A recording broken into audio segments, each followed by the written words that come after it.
I get it. Today I'm talking to you, Mom, the mom who did not even want to be listening to a homeschooling podcast this year because you were going to send your kids back to school. And then the mandates happened. More things started happening where you felt like you couldn't send your kids back to school. And once again, you find yourself doing some homeschooling. Well, this episode is for you.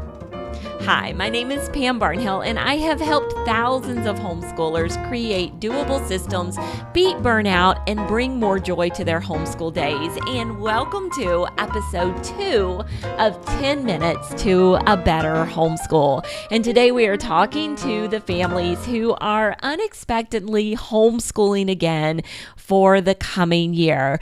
Maybe you liked homeschooling and you just felt like this was not financially feasible for your family to carry on. Maybe homeschooling was not really your favorite thing. You especially didn't like virtual schooling and you were really looking forward to your kids going back to school. Maybe they were looking forward to going back to school, but for whatever reason, that is not going to happen this year. And so we homeschoolers want to help you get off on the best possible foot. And we want you to know that there are options out there. Embracing a little bit of homeschooling as opposed to virtual schooling quite possibly could make the situation way more bearable for you and just a lot more enjoyable for your entire family. So I want to talk just a little bit about that in the next 10 minutes.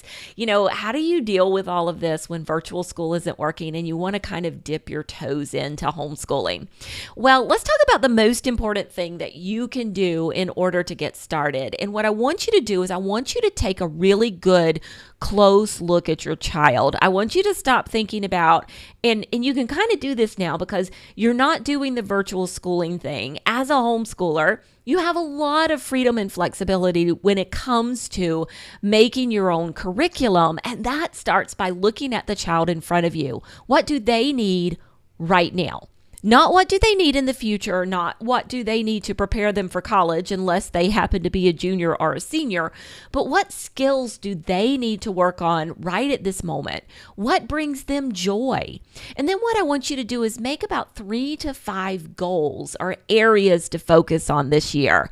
And the reason why I want you to do that is because you probably have multiple kids at home and you can't focus on everything with equal intensity all the time. So what I want you to do is take a look at each one of those children and figure out what are the 3 things that this kid in front of me really needs, and then this kid, and that maybe gives you 9 things to focus on as opposed to 27 or 33.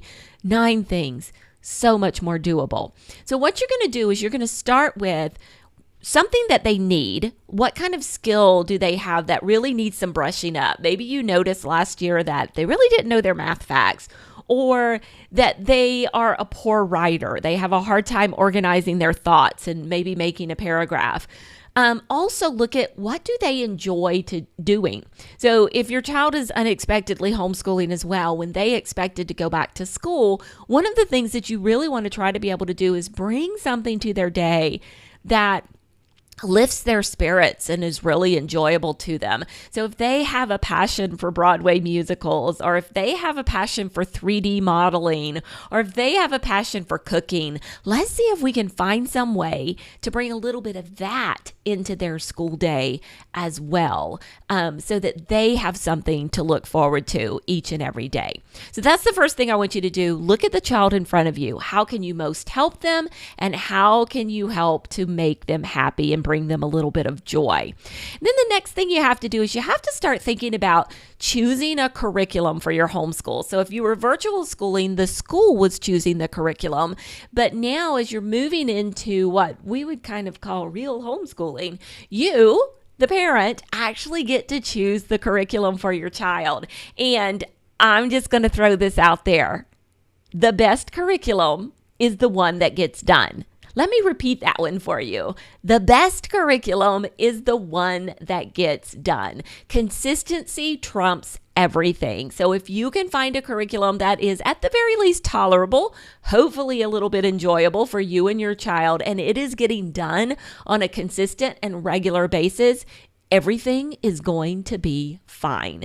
There is no one math curriculum or one writing curriculum in the homeschool world that is just heads above the other. Same with history, science, anything else. So don't fall into this false idea, this false thinking that you're going to somehow find this wonderful unicorn of a curriculum that's going to make your life fabulous, wonderful, and it's going to clean the kitchen floors and wash the dog and do the laundry.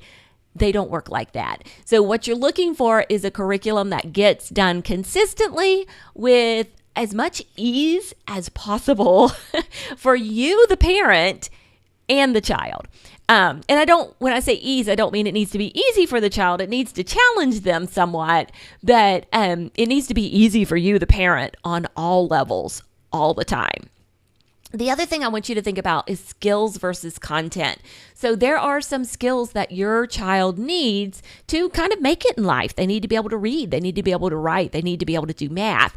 But subjects like history and science and literature, these are content area subjects. This is the perfect opportunity for you to combine kids who are fairly close in age and use the same curriculum for all of those children. So don't feel like your 10th grader has to have a book with a 10 on it, your 7th grader has to have a book with a 7 on it, and your 6th grader has to have a book with a 6 on it.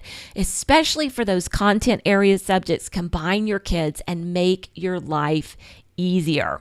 Systematically build skills to mastery. Don't rush ahead just because you feel like, oh my goodness, we're not getting through with the book. Make sure that your kids are really learning the material and stick with it and review it if you need to. Homeschool curriculum providers really want you to be successful, and a lot of times they provide additional help for you. So be sure to reach out to them over the telephone or through email, and they will help you with placement, and they will also help you be successful if you need to adapt their curriculum for slow learners or if you need to accelerate it a little bit for faster learners. They can help with all of that stuff. Homeschool curriculum providers have seen it all. Their kids have kind of done it all, and they can completely help you with adjusting the curriculum as needed. And then finally, really, really work on making your homeschool year a very positive experience for you and your child. So enjoy your time together.